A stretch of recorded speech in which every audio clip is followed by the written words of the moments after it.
In November 2013, at the Dubai Air Show, Boeing executives stood before the world's wealthiest airlines and announced the largest commercial aircraft launch by dollar value in history. 259 orders, $95 billion at list price in commitments. A new flagship that promised Superjumbo capacity in a twin-engine package. At the time, Emirates committed to 150 aircraft. Qatar Airways added 50. Etihad ordered 25. Lufthansa anchored the European wing of the order book with 34 previously announced orders. Boeing called it the 777X, promised first delivery in 2020. The aircraft would feature the largest jet engines ever built, a carbon composite wing spanning 235 feet, and folding wingtips that no commercial airliner had ever flown with before. Everyone called it the most ambitious twin-engine derivative in aviation history because nothing this large had ever flown with just two engines. For over a decade since, the commercial aviation industry has accepted a painful truth about Boeing's flagship program. The aircraft was late, then later still. The first flight didn't happen until January 2020. Certification kept slipping. Engineering charges kept piling up. In late 2025, Boeing officially confirmed what insiders had whispered for months. First delivery had moved to 2027, 7 years behind the original schedule, roughly $15 billion in accumulated program charges. Already built aircraft, now sitting in storage, requiring extensive rework before they could ever carry a paying passenger. Despite the delays, despite the financial bloodbath, every major customer is staying. Emirates hasn't cancelled. Qatar Airways expanded its commitment. The order book sits at 652 firm aircraft. So, how can an aircraft this delayed, this expensive, and this troubled still represent Boeing's strongest long-term bet in the widebody market? To understand why Boeing is betting the upper end of its widebody portfolio on the 777X, we need to understand why this aircraft was considered necessary in the first place. By the early 2010s, the economics of four-engine aircraft were collapsing. The Airbus A380, despite its scale, struggled to fill seats outside of a handful of mega-hub routes. The Boeing 747-8 found buyers primarily in the freighter market. Fuel costs and twin-engine reliability had quietly killed the Superjumbo era before most passengers realized it was happening. Yet the demand for large aircraft hadn't disappeared. Emirates needed something to eventually replace its A380 fleet. Lufthansa needed a successor for its 747-400s and aging A340s. Cathay Pacific, Singapore Airlines, British Airways, ANA, Air India, Korean Air, China Airlines, and Ethiopian. They all operate 777-300ERs that would need replacing in the 2020s and 2030s. The trade-off seemed unavoidable. Aircraft that could carry 400 passengers required 4 engines. Aircraft with 2 engines couldn't quite reach that capacity. The Airbus A350-1000 maxed out at 375 to 400 seats in standard 3-class configurations. Boeing saw the gap, a twin-engine aircraft seating 426 passengers with a similar range to a 777-300ER and significantly better fuel economics would own the top of the widebody market without competition. The physics required radical engineering. To carry that many passengers efficiently, Boeing needed an enormous wing. The carbon fiber reinforced polymer wing spans 235 feet 5 inches in flight with an aspect ratio of 10:1 and a wing area 15% larger than the original 777. But a 235-foot wingspan exceeds ICAO Code E gate standards. The existing 777 fits Code E. Forcing airlines to upgrade hundreds of gates worldwide would kill the program. So, Boeing engineered hydraulic folding wingtips. On the ground, the wingtips fold vertically, reducing the wingspan to 212 feet 9 inches. Same gates, bigger wing. The aircraft would be powered by the General Electric GE9X, the largest commercial jet engine ever produced, with a 132-inch composite fan and a Guinness World Record of 134,300 pounds of thrust during testing. On paper, this was the most ambitious derivative aircraft ever attempted. In January 2020, the 777-9 completed its maiden flight from Payne Field. The aircraft handled well. Engineers were optimistic. But the thing is, 2020 turned out to be the worst possible year to certify a new widebody. The COVID-19 pandemic decimated global travel demand. Boeing booked a $6.5 billion program charge and slipped delivery to late 2023. That was just the start of the slipping. In May 2021, the FAA sent Boeing a letter citing concerns about design maturity and an uncommanded pitch event during testing. The post-737 MAX regulatory environment had fundamentally changed certification. The FAA was no longer willing to grant Boeing the benefit of the doubt on derivative aircraft. Every assumption had to be revalidated. By April 2022, delivery slipped to 2025. In October 2022, GE9X engine temperature anomalies forced another pause. Then, in August 2024, engineers discovered something far more serious. Following a long test flight from Hawaii, inspectors found a thrust link, a critical load-bearing component connecting the 11-ton GE9X engine to the wing pylon, had completely severed on test aircraft WH-003. Inspections of the other 3 test aircraft revealed fatigue cracks in the same component. The entire 4-plane test fleet was grounded for months. Temporary fixes allowed testing to resume in January 2025. A fully redesigned thrust link was scheduled for installation later that year. By October 2025, Boeing officially confirmed first deliveries had moved to 2027. The accompanying Q3 earnings call disclosed an additional $4.9 billion charge specifically tied to the 777X. The program needed proof that the aircraft could actually deliver passengers, not just survive flight tests. What Boeing finally achieved in May 2026 represents one of the most quietly significant milestones in modern commercial aviation.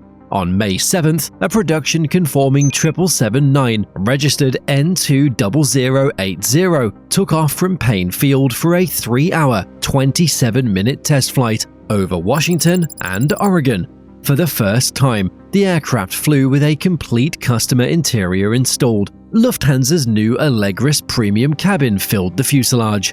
Galleys, lavatories, in-flight entertainment systems, connectivity hardware, and crew rest areas all tested under real flight conditions. The standard 777-9 carries approximately 426 passengers in a 2-class layout. The Lufthansa configuration is far more premium-heavy, but the underlying principle is the same. Boeing has effectively given airlines Superjumbo cabin space inside a twin-engine fuselage. Why does the Lufthansa flight matter so much? Because certification is no longer about whether the aircraft can fly, it's about whether the aircraft can actually serve passengers. In March 2026, the FAA had already approved Boeing to begin Phase 4A of the Type Inspection Authorization process. This is the 4th of 5 required phases. FAA test pilots now fly the aircraft to validate operational reliability, under conditions including natural icing. The findings from these tests are not theoretical. They are measurable outcomes that determine whether thousands of waiting airline employees can begin training, whether simulator slots can be booked, and whether airlines can finalize crew rosters. The 777X has transitioned from an engineering program into a real airline aircraft. And that's exactly when Boeing's strategy gets interesting. The significance of the 777X isn't really about replacing the 777-300ER, and it isn't really about competing with the A350. It's about what a single aircraft program can do to defend the entire upper end of the widebody market for the next 2 decades. You need to consider the mathematics of the program. Boeing has built approximately 30 airframes that now require rework before delivery. CEO Kelly Ortberg has called this a pretty massive activity that'll cost billions in engineering labor, parts, and factory space over several years. Most analysts treat this as evidence of chaos, build and store gone wrong, a program that lost discipline. But this seems irrational only if you assume Boeing was optimizing for short-term delivery efficiency. It wasn't. You see, the 777X doesn't attempt to replace the entire widebody market. Airbus will continue dominating the 300 to 370 seat segment with the A350-900 and the A350-1000. Carriers will choose the A350-1000 for their flagship operations because it's available now and lighter on fuel per nautical mile. But the 777-9 occupies a category Airbus doesn't currently serve. The aircraft is nearly 10 feet longer than the A350-1000 and carries 25 to 50 more passengers per flight. For airlines operating dense trunk routes, this isn't a marginal advantage. It's a structural one. On a slot-constrained route like Heathrow to Dubai or Frankfurt to Tokyo, adding 50 seats per departure translates into millions in additional revenue without requiring additional airport slots, crews, or fuel-burning rotations. The scarcity of orders relative to single-aisle aircraft is deliberate. The 777X isn't a Ryanair-style volume product, it's a flagship product. Airlines paying for it aren't just buying transport, they're buying the ability to dominate specific high-yield routes that no other twin-engine aircraft can serve at the same capacity. Most competitors cannot replicate the 777X position immediately. Airbus would need to launch a completely new program to compete at the 420-plus seat level. The A350-1000 cannot simply be stretched further without significant structural redesign. That process would require years of development. Even in the most optimistic scenario, an A350-2000 or equivalent could not enter service before the early 2030s. The GE9X engine itself presents another barrier. It took GE Aerospace over a decade to develop and certify. No competing engine manufacturer currently has an equivalent product. Rolls-Royce Trent XWB powers the A350, but doesn't scale up to 777X thrust levels without substantial redesign. The folding wingtip technology, while seemingly simple, required years of certification work because no commercial aircraft has ever used it. Airbus would face similar regulatory hurdles to introduce equivalent technology on a new platform. The competitive geometry doesn't support easy replication. Emirates, Qatar Airways, Cathay Pacific, Singapore Airlines, British Airways, ANA, Air India, Korean Air, Ethiopian, China Airlines, and Cargolux have all maintained their orders despite the delays. Walking away would mean waiting another decade for an Airbus alternative that may or may not arrive. Yet every widebody operator must now account for what Boeing is demonstrating. The assumption that ultra-large aircraft require 4 engines is no longer absolute. The assumption that twin-engine aircraft top out around 400 seats is no longer absolute. The assumption that derivative aircraft can be certified quickly under post-MAX FAA scrutiny is also no longer absolute. But that lesson cuts both ways. Of course, the delays have created real damage. Emirates president Sir Tim Clark has been the most visible critic. Lufthansa designed its Allegris cabin product specifically around the 777-9's dimensions. The delays forced Lufthansa to debut the cabin on A350s and 787s instead. Cathay Pacific adapted by launching new area suites on board existing 777-300ERs rather than waiting. The airline subsequently added 14 more 777X aircraft to its order, bringing its total commitment to 35. By the summer of 2025, Tim Clark's tone had shifted to cautious optimism, praising Boeing's new CEO, Kelly Ortberg, for his high degree of determination to cross the certification finish line. Customers are frustrated, but they're not walking away in significant numbers because there is no direct Airbus equivalent with the same combination of range, capacity, and twin-engine economics. The aviation industry has always measured aircraft program success in three traditional metrics: on-time delivery, order book growth, per-unit profitability. By all three measures, the 777X has failed catastrophically. 7 years late, approximately $15 billion in program charges. Analysts estimate Boeing must deliver roughly 300 aircraft just to break even on cost overruns. But Boeing is proposing something different. Strategic position can be disproportionate to program profitability.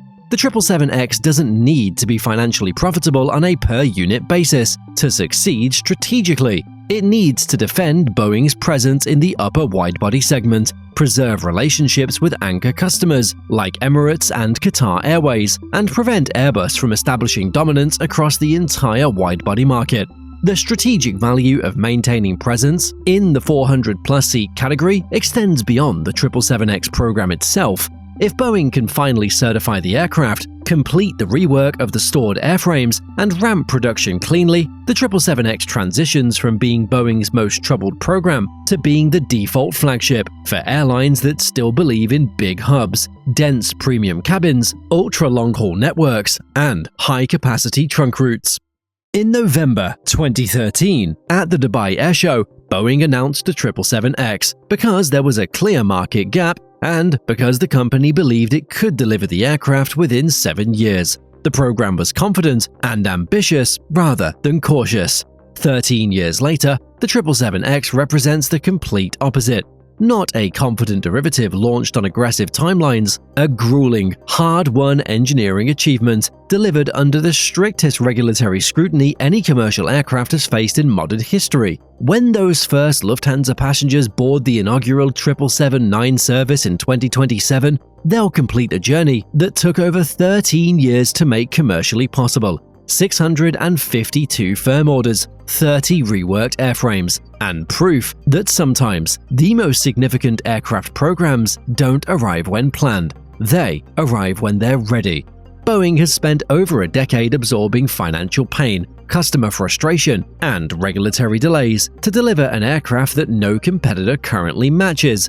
The aircraft that emerges from Everett in 2027 will be significantly more capable, more refined, and more rigorously tested than the version Boeing originally promised in 2013. The question isn't whether the 777X will eventually deliver. The first Lufthansa aircraft is already flying with a customer interior. Phase 4A certification is already in process. Emirates is already planning its post-A380 fleet around the 777X. The question isn't whether one delayed aircraft program can change Boeing's trajectory, it's whether the rest of the widebody industry is really paying attention to what gets defended when an aircraft this large finally arrives. Hey, before you go, the YouTube algorithm thinks you're going to like this video next, so why not check it out?